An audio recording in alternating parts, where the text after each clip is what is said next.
सबसे प्यारी है, माँ तू जग में न्यारी है। माँ तू सबसे प्यारी है, माँ तू जग में न्यारी है। अपने आंचल में रखना, अपने आंचल में रखना, हमें वरदानों से भरना। माँ तू सबसे प्यारी है, माँ तू जग में न्यारी है। माँ तू सबसे प्यारी है, माँ तू जग में न्यारी है।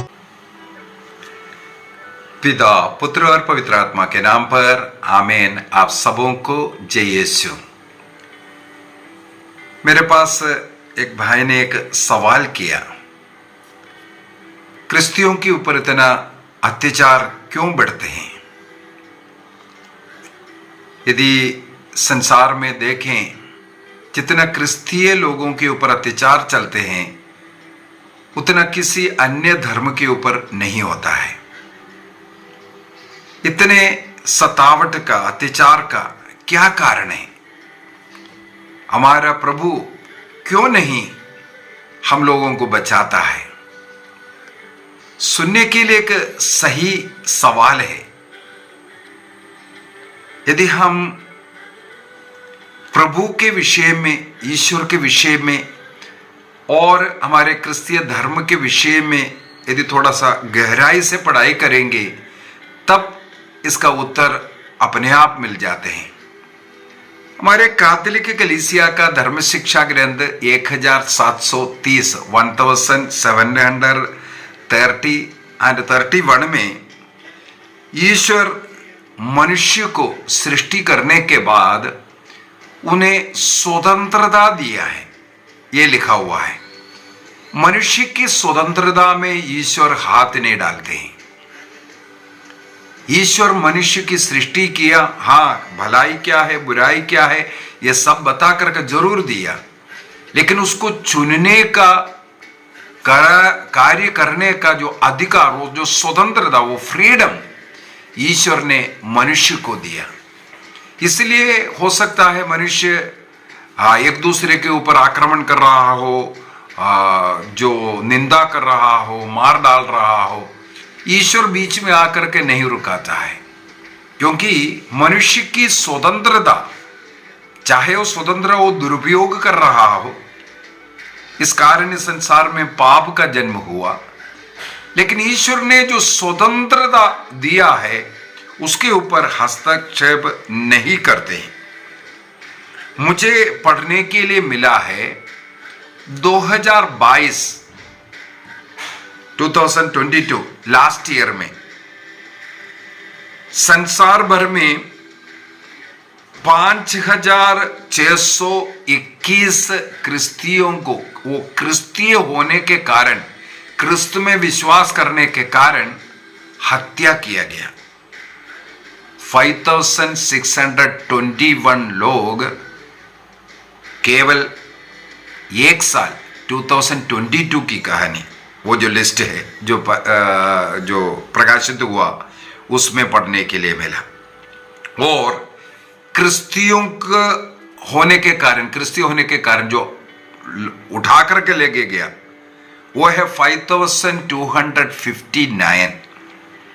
इतने लोगों को उसमें विश्वासी गण है, फादर लोग हैं, सिस्टर लोग हैं, छोटे लोग भी हैं, बड़े लोग भी हैं। ऐसे लोगों को 5259, 5259 लोगों को अगवा कर करके, भगा करके लेके गया। और 2110 चर्चों के ऊपर आक्रमण हुआ, तोड़फोड़, जलाना, ऐसे जो कर करके। ये नहीं सोचने मणिपुर का जो लिस्ट में आया नहीं है, वो तो इस साल का है, ये 2022 का है। 2022 का हिसाब है, वो एक साल के अंदर 2110 चर्चों के ऊपर आक्रमण हुआ, गिराया या जलाया, ऐसा कर करके।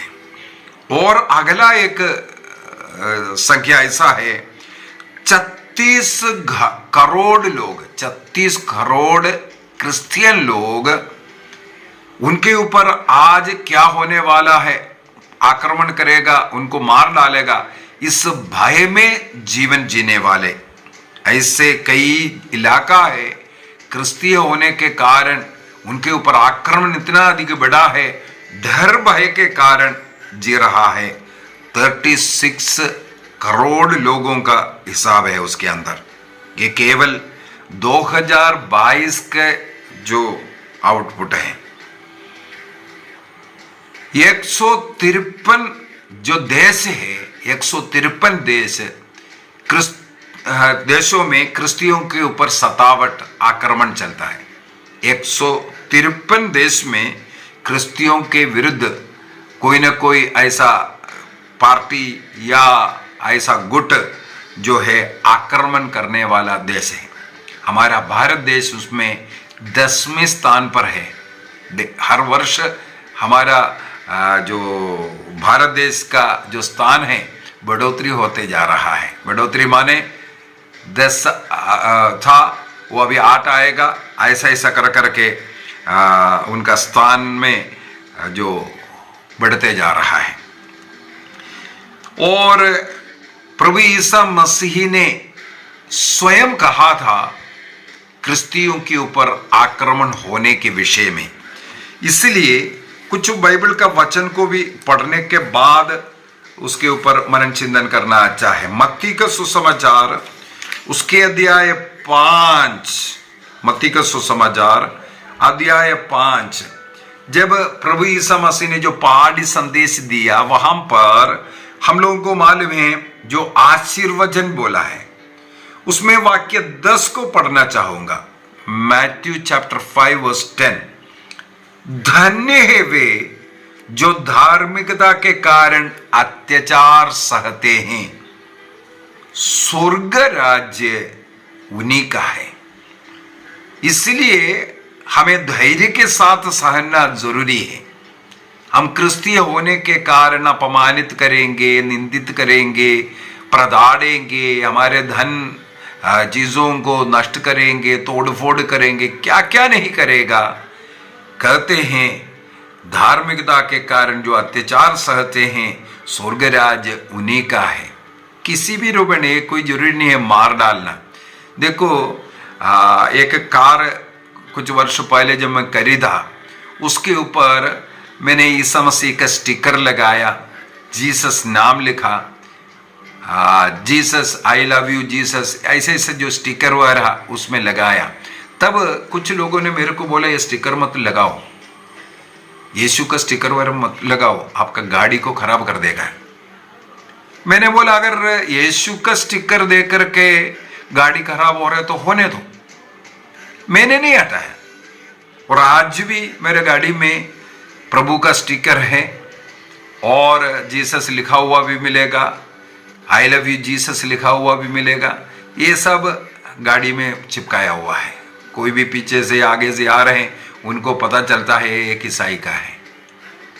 और एक घटना हुआ भी है, एक दिन कहीं गाड़ी खड़ी किया हुआ था, मेरा वाइफ कहीं दुकान में था, मैं गाड़ी में बैठ करके मैंने देखा एक घर के सामने ही मैं गाड़ी खड़ी की थी। इसके बाद वो घर वाला थोड़ा सा नफरत से देखता हुआ मैंने देखा। थोड़ा सा समय लगा, इसलिए मैं उतर करके वाइफ कहाँ है थोड़ा देखने के लिए वो दुकान की ओर तक गया। हाँ पार्किंग हो रहा, वो आ रहे हैं, इसलिए मैं वापस आया गाड़ी में। बड़े मुश्किल से 2 मिनट या 3 मिनट लगा। जब तक मैं आया मैं देख रहा हूं वो जो डोर है वहां पर पूरा पता नहीं किससे कीलों से पता नहीं क्या है, पूरा मार मार करके उसका पेंटिंग पूरा खराब कर दिया 2-3 मिनट के अंदर। मुझे मालूम है 100% वो परिवार वाला है। मैंने खटखटाया भी है थोड़ा उनको धन्यवाद देने के लिए, लेकिन कोई कॉल करके भी नहीं आया। यदि मेरा आवाज सुन करके कॉल करके नहीं आया, यही उसका उदाहरण हुआ, इसका मतलब उन्होंने ही किया है। हमें सहन करना पड़ेगा। क्रिस्तीय जीवन जीने के लिए इतना आसान बात नहीं है। और आगे थोड़ा सा और पढ़ लेते हैं वाक्य 11 और 12 को भी। धन्य हो तुम जब लोग मेरे कारण तुम्हारा अपमान करते हैं, तुम पर अत्याचार करते और तरह तरह के झूठे दोष लगाते हैं। प्रभु के कारण तुम्हारे ऊपर झूठे आरोप लगाएगा, दोष लगाएगा। वाक्य 12 में लिखा है, खुश हो और आनंद मनाओ, स्वर्ग में तुम्हें महान पुरस्कार प्राप्त होगा। तुम्हारे पहले के नबियों पर भी उन्होंने इसी तरह का अत्याचार किया। यहां पर ये हम लोग पढ़ा है, कोई जरूरी नहीं है ये जो अत्याचार अन्य जाति का कोई लोग कर रहा हो। हमारे क्रिस्तीय लोग भी कई लोगों के ऊपर अत्याचार करते हैं। क्रिस्तीय होने के कारण, प्रार्थना करने के कारण, प्रभु की सेवा में आगे बढ़ रहा है, इसके कारण पता नहीं क्या क्या कारण ढूंढ करके लोग अन्य लोगों की निंदा करते हैं, उनकी बुराई करते हैं। कई लोग चर्च की सेवा करने के लिए आगे बढ़ करके आ रहे, कई लोगों को अच्छा नहीं लगता, अरे हमें आगे होना चाहिए, हमारे ही नाम आगे होना चाहिए।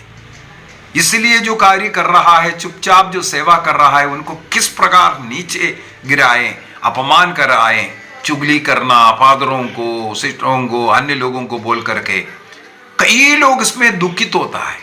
दुखित नहीं होना है। प्रभु ने कहा है यदि आप प्रभु का सेवा कर रहा है, यदि आप चुपचाप सेवा कर रहे हैं, आप सहन कर रहा है, इसके पीछे का कारण है प्रभु।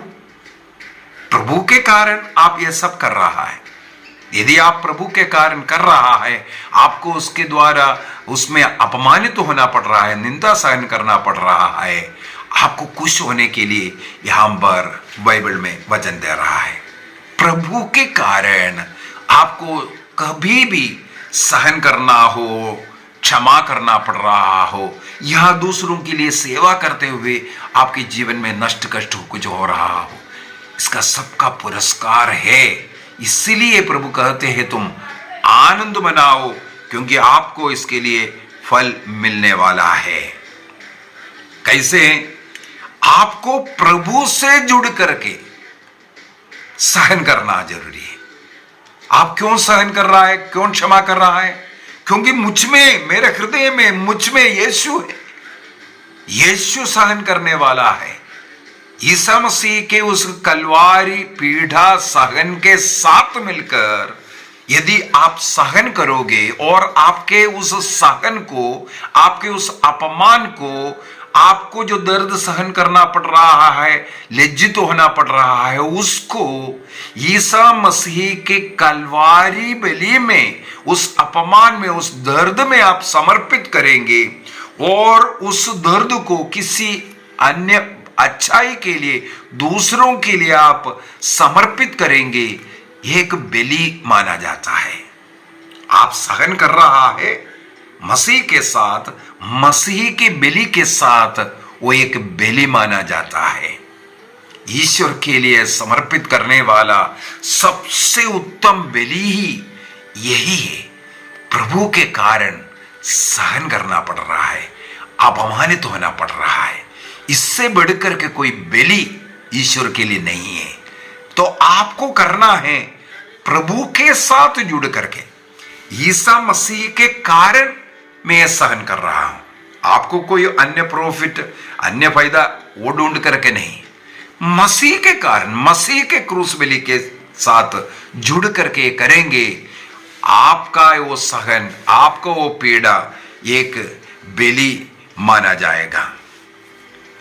कैथोलिक कलीसिया का धर्म शिक्षा ग्रंथ 1521 कैटेकिज्म 1521 में लिखा है, ये हमें क्रिस्त के पाशन, दुख भोग के साथ मिलकर के हम सहन करना चाहिए। ईसा मसीह का साथ मिलकर के मतलब है उसके द्वारा हमें पीड़ित करने वालों को हमें प्रेम प्रदान करना जरूरी है। मत्ती का सुसमाचार अध्याय 5 वाक्य 44 मैथ्यू चैप्टर 5:44, वहां पर लिखा है, परंतु मैं तुमसे कहता हूं, अपने शत्रुओं से प्रेम करो और जो तुम पर अत्याचार करते हैं उनके लिए प्रार्थना करो। इससे तुम अपने स्वर्गीय पिता की संतान बन जाओगे। क्रिस्तीय ईश्वर का संतान, पुत्र पुत्री बनने के लिए ये अवसर प्रभु आपको दे रहा है। अपमानित होने, सहन करने, सहन करने के लिए, दूसरों की सेवा करते हुए फिर भी वहां से अपमान मिल रहा है। यह सब ईश्वर के संतानों का लक्षण है। इसके द्वारा हम ईश्वर के पुत्र पुत्रियां बनता है। इसीलिए जो निंदा कर रहा है, अपमान कर रहा है, उनके लिए प्रार्थना करो कहते हैं। पुराना विधान का जोसेफ का जीवन इसके लिए सबसे उत्तम। जोसेफ के भाई अपने लोग उनको मार डालने का कोशिश किया, उनका निंदा किया, अपमानित किया, क्या क्या नहीं किया, लेकिन आगे चल करके हम देखते हैं भाई लोग रोना शुरू किया। बोलते हैं से तुम लोग मत लो, तुमसे पहले अनेकों का जीवन बचाने के लिए ईश्वर ने मुझे यहां भेजा है, ईश्वर ने भेजा है, तुम नहीं। इस प्रकार उस बुराई को जब जोसेफ ने अपने जीवन में वो अच्छाई के रूप में जब देखने लगा, तब उत्पत्ति ग्रंथ उसके अध्याय 50 वाक्य 20, जेनेसिस चैप्टर 50 वर्स 20 में हम लोग पढ़ते हैं, जो जोसेफ है अपने भाइयों से कहते हैं, तुमने मेरे साथ बुरा करना चाहा, लेकिन ईश्वर ने उन बुराइयों को भलाई में परिणमित किया। तुमने मेरे साथ बुराई करके मुझे मार डालने का कोशिश किया, 20 चांदी के सिक्कों के लिए मुझे भेज डाला, मैं इस देश में आया, लेकिन आज इस देश का गवर्नर बनने का श्रेय तुम्हारा वो कर्म है। तुमने बुरा करना चाहा, लेकिन ईश्वर ने उसको भलाई में परिणमित किया। कब? जब जोसेफ के मन में अपने भाइयों के प्रति घृणा नहीं था, निंदा नहीं था। अरे मेरे भाई ने ऐसा किया बोल करके भाई से लड़ाई झगड़ा नहीं किया, या भाई के साथ दुश्मनी नहीं रखा, मिलेगा तो मैं ये दिखाऊंगा वो दिखाऊंगा। ये मनोभाव और वो प्रभु के नाम पर जब सब कुछ सहन किया, वो मनोभाव, वो सहन उनके लिए अनुग्रह का कारण बना। इसका मतलब हमारे जीवन में भी अन्य लोगों के द्वारा जितने भी पीड़ाएं दे रहा है, वो आशीष के लिए, अनुग्रह के लिए। उदाहरण, क्रिश्चियनिटी के शुरुआत में हमें मालूम है, रोमन साम्राज्य में, केवल रोम में नहीं बोलूंगा मैं, पूरे रोमन साम्राज्य में क्रिश्चियों के विरुद्ध अत्याचार शुरू हुआ था। और रोम में जरूर बहुत ज्यादा उत्पीड़न हुआ। कोलोसियम उसके लिए एक उदाहरण है।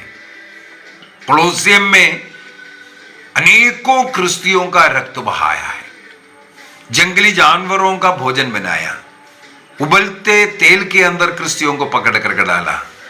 इस प्रकार कितना अत्याचार सहन करना पड़ा। लेकिन क्रिस्तीय धर्म का जल्दी से जल्दी सारे संसार में फैलने का कारण भी यही है। क्या कारण है? जब रोम में इस प्रकार का सतावट शुरू हुआ, शिष्य लोग, ईसा मसीह के शिष्य लोग या अन्य अनेकों शिष्य लोग वहां से संसार के कोने कोने में अपना जान बचाने के लिए भागा। जहां गया वहां चुपचाप नहीं रहा। प्रभु का जो आग उनके अंदर था, जहां कहीं भी वे गए वहां पर आग लगाया, अर्थात वचन की घोषणा किया, मसीह का प्रचार किया। इसलिए कुछ ही क्षण के अंदर सारे संसार में क्रिश्चियनिटी फैल गया। 2000 साल में हम लोग देखते हैं संसार का सबसे बड़ा धर्म क्रिश्चियन धर्म बनने के पीछे का कारण ही यही है, क्रिश्चियों के ऊपर जो सतावट है, क्रिश्चियों के ऊपर सतावट। वो आग के अंदर, एक कहावत होता है ना, जो आग में खिल करके आने वाला जो पौधा है, जो धूप में सूखेंगे नहीं, क्योंकि वो आग में किल करके आया है। हम लोग बपतिस्मा ग्रहण करते हैं, ईसा मसीह का मृत्यु का बपतिस्मा है, अर्थात ईसा मसीह के साथ हम अपने को क्रूस पर टांगते हैं, ईसा मसीह के साथ मरते हैं, दफनाते हैं और मसीह के साथ जी उठते हैं। तो मृत्यु का बपतिस्मा प्राप्त करने वाले लोग मृत्यु से नहीं डरते हैं। इसी वजह से संसार का इतिहास है, क्रिस्तीय लोग यदि 2022 में ही 5621 लोग शहीद हुआ, क्योंकि ईसाई होने के कारण, क्रिश्चियन होने के कारण इस प्रकार। और हमें मालूम है हमारे देश में भी इतना अत्याचार बढ़ रहा है, क्रिश्चियों के ऊपर इतना अत्याचार चल रहा है, विशेषकर जितने भी बीजेपी रूल्ड स्टेट है देख लीजिए, उनको तो लाइसेंस मिल गया है। एंटी कन्वर्शन लॉ बना करके उन लोगों ने क्रिश्चियों को कोई बात नहीं, कहीं चांदी से बैठ करके प्रार्थना भी कर रहा है, वहां पर मैं नाम नहीं लेना चाहते हैं, किसी भगवान का नाम लेकर के आएगा, इसके बाद क्रिश्चियों के ऊपर अत्याचार करेगा, फोड़ तोड़ करेगा, पुलिस को बुलाएगा, पुलिस आएगा, क्रिश्चियों के ऊपर आक्रमण हुआ है, फोड़ तोड़ हुआ है, सब कुछ हुआ है, लेकिन उस पुलिस वाला भी क्रिश्चियों के खिलाफ रिपोर्ट लिखते हैं। सहन करने वाला सब कुछ है, चुपचाप रह रहा है, लेकिन मुकदमा भी जेल में भी बंद करता है। और आजकल एक ओपन ये पॉलिसी हो गया, क्योंकि पॉलिटिकल सपोर्ट मिल गया है। हमें ये नहीं बोल सकता है आज कोई पॉलिटिकल पार्टी राज कर रहा है। आज हम लोग जगह जगह पर देखो, गुंडे लोगों का राज हमारे देश में चल रहा है।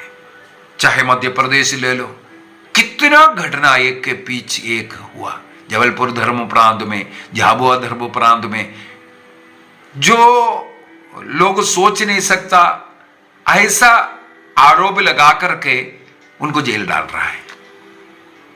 क्यों? क्योंकि हम क्रिस्तीय हैं। क्रिस्तीय होने के कारण कुछ भी आरोप लगा दो, जेल तो जाना ही जाना है। एंटी कन्वर्शन देखो, यहां कन्वर्शन किया है, कहां कन्वर्शन किया, कहां? जबलपुर की घटना है, एक बेटी से जबरदस्ती है ना लिखवा करके लिया, हमारे साथ तो दुर्व्यवहार किया, केस डाला, जेल जाना ही पड़ेगा।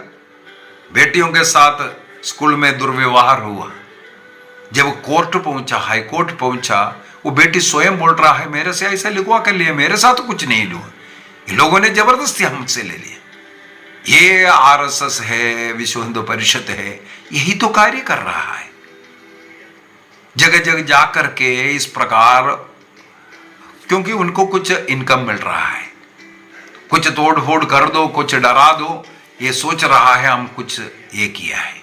लेकिन एक सत्य बात है, जहां कहीं भी क्रिश्चियों के ऊपर अत्याचार हुआ, वहां पर कलीसिया बैठा है, कहें वहां पर कलीसिया बैठा है। कंधमाल का ले लीजिए, मैं कई बार उसको उदाहरण दिया, इतना अधिक सतावट हुआ क्रिस्तीय होने के कारण, क्रिस्तीय धर्म को छोड़ दो, हमारे पास वापस आ जाओ। हजारों को डर भय के कारण उन्होंने वापस ले लिया, चलो ना, जाओ ना, हम कभी नहीं बोल रहे तुम वापस मत लो, जिसको भी लेना है ले लो ना। और जिन्होंने इनकार किया, उनके ऊपर किस किस प्रकार का अत्याचार किया।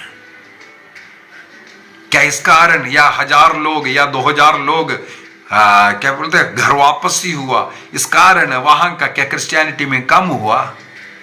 आज अगर आप देखें, क्रिस्त विश्वास में कम से कम 10 गुना बढ़ोतरी हुआ। इसका मतलब है जरूरी है देश में कहीं भी क्रिश्चियों के ऊपर अत्याचार चल रहा है, तुम दबा रहा है, कुछ भी कर रहा है, वहां पर क्रिश्चियनिटी बढ़ता है। बढ़ने का एक चिन्ह है, ये 2000 वर्षों से ये हमें मिलता है। ईसा मसीह इस संसार को मुक्ति दिया अपने शरीर में कष्ट पीड़ा सहन करके। मुक्ति क्रूस के द्वारा दिया, कोई चमत्कार के द्वारा नहीं दी। चमत्कार करते हुए प्रभु यीशु मसीह ने चंगाई किया, चमत्कार करते हुए लोगों को भूख को मिटाया। जो कुछ कार्य किया चमत्कार के द्वारा, वो आपको मुक्ति नहीं दिया। ईसा मसीह ने मुक्ति दिया सहन करते हुए, क्रूस का रास्ता के द्वारा, क्रूस पे प्राण अर्पित करते हुए मसीह ने हमें मुक्ति दिया।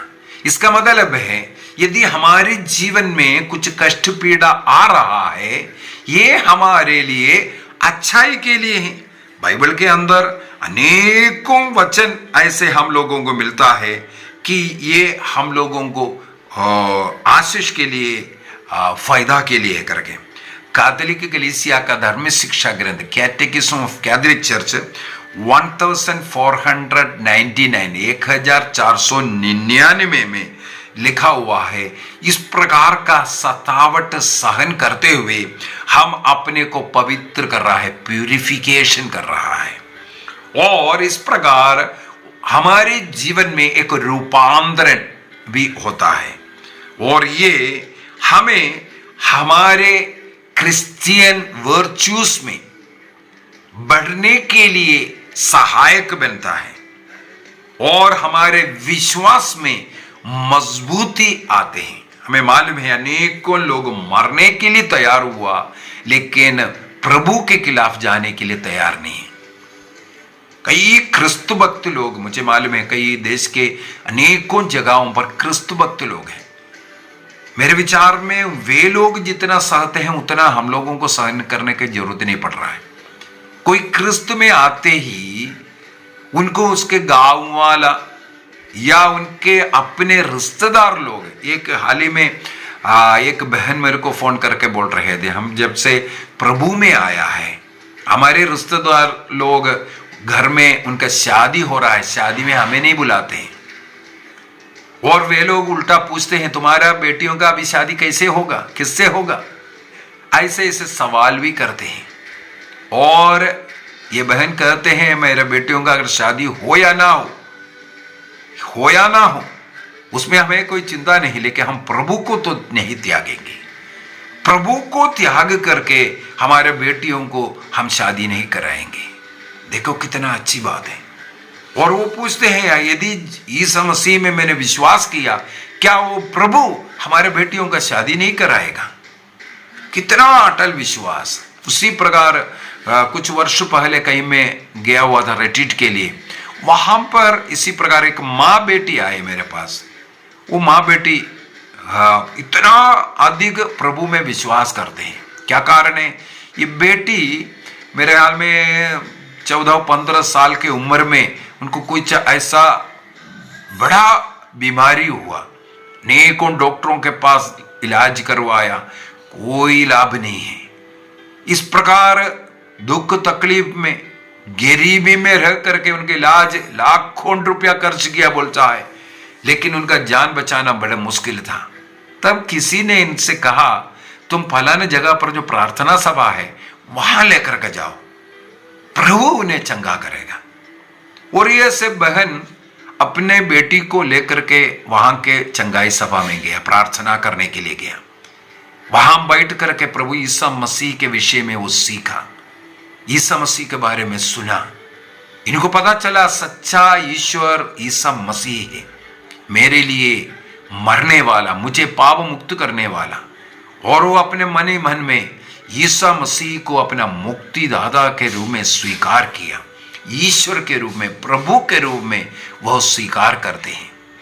चमत्कार ये है, अनेकों हॉस्पिटलों में नाना प्रकार के जो वैद्यों के पास जाकर के इलाज करवाया, वो बेटी ठीक नहीं हुआ। वो बहन मुझे, वो बेटी उस समय पर जवान है, वो दिखा करके बोला देखो ये बेटी है, इसको जीवन दिया है और पूर्ण रूप से इन्हें चंगा किया है, और यीशु मसीह ने ये कार्य किया है। जब से हम प्रभु में आया है हमारे जीवन बहुत बदल गया। अभी प्रॉब्लम क्या है? इनके गांव वाला इनके विरुद्ध है। तुम क्यों चर्च जाते हैं? तुम ईसाइयों का सभा में क्यों जाते हैं? उनके उस गांव के जो कुआं होता है, कुएं से पानी भरने के लिए इनको नहीं दे रहा है। ये छोड़िए, अन्य लोगों का इस प्रकार का दबाव इनके पति के ऊपर हुआ, उनको काम नहीं देना, इसलिए पति इनको मना करना शुरू किया, तुम लोग जाना बंद करो। लेकिन ये बहन ने कहा यदि हम जीवित हैं हम वहां जाएंगे, चाहे लोग कुछ भी कर ले, कुछ भी हमारे विरुद्ध बोले, हम जाएंगे। लोगों का दबाव पति के ऊपर, इसलिए पति शक्ति से बोला आज से नहीं जाओगे। लेकिन वो बहन फिर से जाने लगे। एक दिन उनका कहना है, हाँ उन्होंने सवेरे ही बोला था तुम नहीं जाओगे उधर का प्रार्थना सभा में। तो शनिवार को वहाँ प्रार्थना सभा होता है, इसलिए शनिवार को काम करने के लिए जाने के पहले पति ने उनको वार्निंग दिया, यदि आज जाएंगे तुम लोगों को मार डालेंगे, जला डालेंगे करके। लेकिन ये माँ बेटी प्रार्थना सभा में गई। प्रार्थना सभा से जब शाम को 5 बजे के बाद वो अपने घर में पहुंचा, आग बबूला होकर के पति कट रहे हैं। मैंने मना किया और गांव वाला मना कर रहे, तुम नहीं सुन रहा है, आज माँ बेटी को मैं मार डालूंगा बोल करके एक 20 लीटर का एक जो प्लास्टिक का जो बोतल है उसके अंदर केरोसिन मिट्टी का तेल भर करके रखा हुआ था। कहते हैं लोग घर के अंदर प्रवेश किया, वो पति ने वो 20 लीटर वाला वो जो मिट्टी का तेल उठा करके माँ बेटी के ऊपर डाल करके, आज तुम्हें भी, तुम लोगों को भी जला डालेंगे, घर को जला लेंगे, नाश करेंगे, ऐसा जीना नहीं है बोल करके ये उनके ऊपर मिट्टी का तेल डाला। तो माँ बेटी ने बहुत जोर जोर से चिल्ला करके रोना शुरू किया। अड़ोस पड़ोसी सब दौड़ करके आए उस समय पर।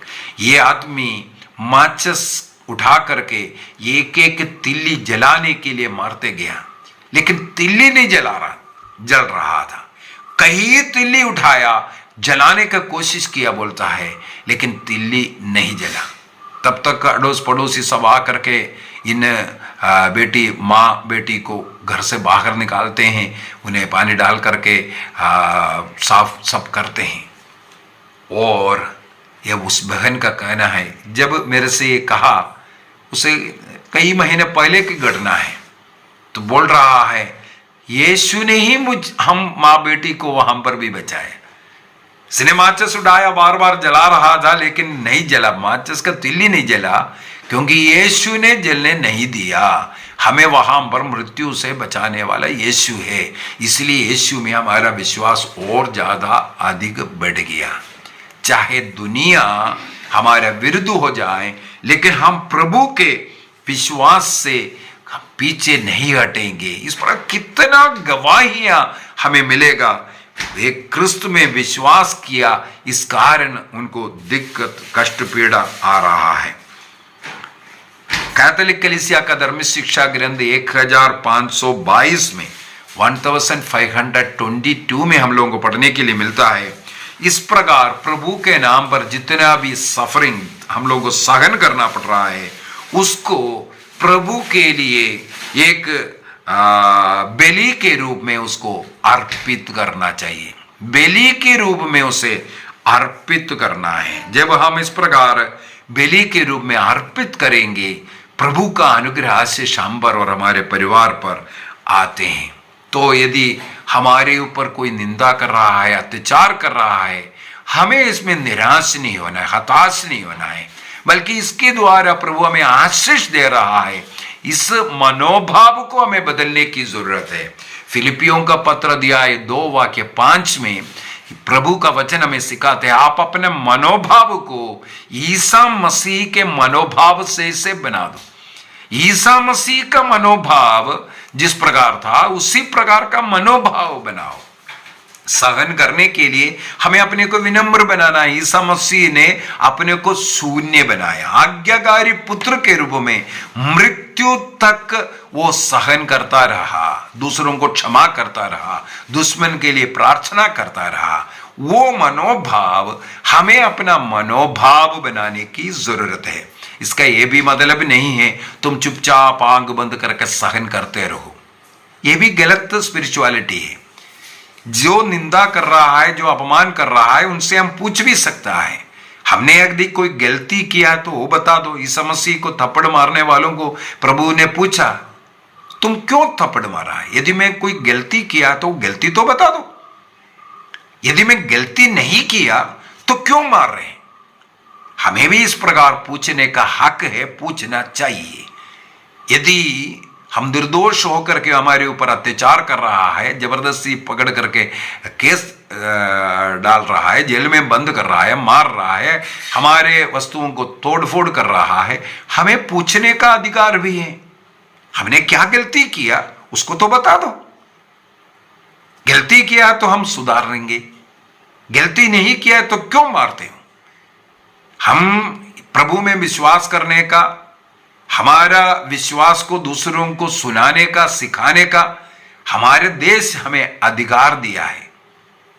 हमें हमारा देश से यह अधिकार मिला है। यदि कोई बोलता है तुम देशद्रोही हो या भारत देश से निकल जाओ, नहीं, हम इस देश में जन्म लिया, हम भारत देश का ही है, उस भारत देश में ही हमारा मृत्यु होना है। इसी भारत देश को ही अपना देश, महान देश हम मानते हैं। इसी देश में रहेंगे, इसी देश में रह करके हम अपने धर्म का प्रार्थना करने के लिए और उसका प्रचार करने का, दूसरों को सुनाने का हमें हमारा देश का संविधान अधिकार देता है। उस अधिकार में रह करके कुछ कर रहा है, उसके खिलाफ बोलने वाला देशद्रोही होता है। ये जो नारे लगा करके जो आ रहा है, वे लोग देश को तोड़ने वाला देशद्रोही है। इसलिए हमें उन्हें डरने की जरूरत नहीं है। आइए हम अपनी आंखें बंद करें, प्रभु को धन्यवाद दें। यदि क्रिस्त विश्वास के कारण हमें कुछ सहन करना पड़ रहा है, उसके लिए प्रभु को धन्यवाद दें। नष्ट कष्ट हो रहा है, उसके लिए भी प्रभु को धन्यवाद दें। उसे एक बलि बनाइए, प्रभु को अर्पित कीजिए। प्रभु के कालवरी बलि के साथ इस प्रकार हम अपने जीवन में प्रभु का अनुग्रह आशीष पाएंगे। अपना विश्वास दूसरों को बताने के लिए भी हम सक्षम हो जाएं। हम जिस ईश्वर में विश्वास करते, जिस ईश्वर के द्वारा हमें मुक्ति मिलता है, हम सभी लोगों का कर्तव्य है सभी मनुष्य मुक्ति प्राप्त करें। ये ईश्वर की इच्छा है। उसके लिए हमें उसका साक्षी बनने की जरूरत है। दूसरों के सामने हमारे जीवन साक्षी बने। ईसा मसीह के विषय में हम दूसरों को बताएंगे। निर्णय कीजिए। पिता, पुत्र और पवित्र आत्मा के नाम पर आमीन। आप सबों को जय यीशु।